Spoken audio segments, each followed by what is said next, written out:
Kanpur police ने social media के जरिए ड्रग सप्लाई करने वाले एक गिरोह का पर्दाफाश किया है। ये गैंग युवाओं को व्हाट्सएप और इंस्टाग्राम पर संपर्क कर कोड नेम के माध्यम से ड्रग्स बेच रहा था।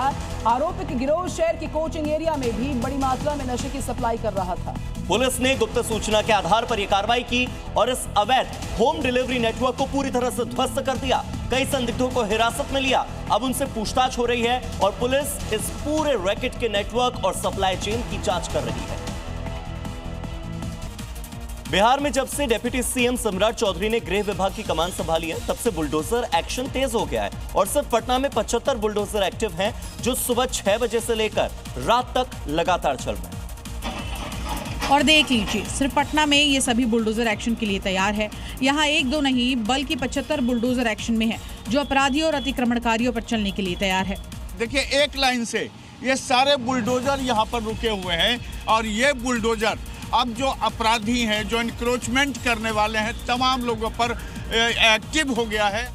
मतलब साफ है, बिहार में सम्राट चौधरी के गृह मंत्री बनने के असर दिखने लगे हैं, जो कि योगी मॉडल अपनाकर अपराधियों के खात्मे की कोशिश कर रहे हैं। अब खबर जम्मू कश्मीर से, जहां 3 आतंकियों के देखे जाने के बाद सुरक्षा एजेंसियां चौकस हो। श्रीनगर के लाल चौक से लेकर जम्मू तक सर्च ऑपरेशन जारी। इंटेलिजेंस इनपुट के बाद ये कार्रवाई की जा रही है। सबसे पहले श्रीनगर के लाल चौक की तस्वीरें देखिए। यहाँ देश विरोधी ताकतों के खिलाफ सर्च ऑपरेशन चलाया जा रहा है। होटल, गेस्ट हाउस, रेस्टोरेंट समेत कई जगह तलाशी अभियान चलाया जा रहा है। खुफिया सूत्रों से मिली जानकारी के मुताबिक यहाँ पर ये कार्रवाई की जा रही है। एक एक इलाके में सुरक्षा बल गश्त लगा रहे हैं, आतंकियों को तलाश कर रहे हैं। बॉर्डर का हर इलाका खंगाला जा रहा है। घुसपैठ की हर कोशिश को नाकाम करने का ठोस प्लान तैयार है। दिल्ली में धमाके के बाद सुरक्षा एजेंसियां पूरी तरह से अलर्ट मोड पर हैं। घाटी में न सिर्फ सुरक्षा के कड़े इंतजाम किए गए हैं, बल्कि आतंकी नेटवर्क को भी नेस्तनाबूद किया जा रहा है।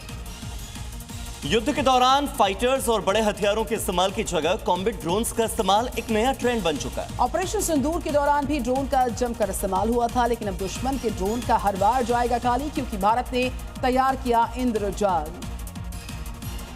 इंद्रजाल रेंजर। AI तकनीक से लैस ये एक चलता फिरता एंटी ड्रोन योद्धा है। जमीन पर बिछाया गया भारत का ये इंद्रजाल पाकिस्तान के हर तरह के मायाजाल यानी सर्विलांस से लेकर कॉम्बैक्ट ड्रोन को हवा में ही मार गिराएगा। इंद्रजाल 10 किलोमीटर के दायरे में किसी भी तरह के ड्रोन को डिटेक्ट कर सकता है। 5 किलोमीटर की रेंज में शत्रु ड्रोन का साइबर टेक ओवर कर लेगा। 3 किलोमीटर के दायरे में ड्रोन को जाम कर देगा यानी सॉफ्ट किल करेगा और 2 किलोमीटर के दायरे में इंटरसेप्टर ड्रोन लॉन्च कर शत्रु ड्रोन को मार गिराएगा। हैदराबाद में लॉन्च हुए इस इंद्रजाल को देख दुनिया भौचक्की है, क्योंकि ये एंटी ड्रोन सिस्टम की दुनिया का सिंघम है, जो खड़े रहकर नहीं देश के चप्पे चप्पे पर पहुंचकर दहाड़ सकता है। खबर आंध्र प्रदेश से है, जहां पर गांजा और नकली नोटों के बड़े रैकेट का पर्दाफाश हुआ है। पुलिस ने गैंग से जुड़े 5 आरोपियों को अरेस्ट किया। साथ ही भारी मात्रा में गांजा, लाखों के नकली नोटों की बरामदगी हुई मौके से। वेल्लोर में नकली नोट छापने वाले इस गैंग के निशाने पर छोटे दुकानदार और गरीब तबके के लोग होते हैं। आरोपियों ने किराए के घर को नकली नोट छापने का अड्डा बना रखा था। पुलिस ने सूचना के आधार पर जब घर पर रेड मारी तो 32 लाख रुपए से ज्यादा के नकली नोट मिले। आरोपियों ने 500 के नकली नोट छाप रखे थे।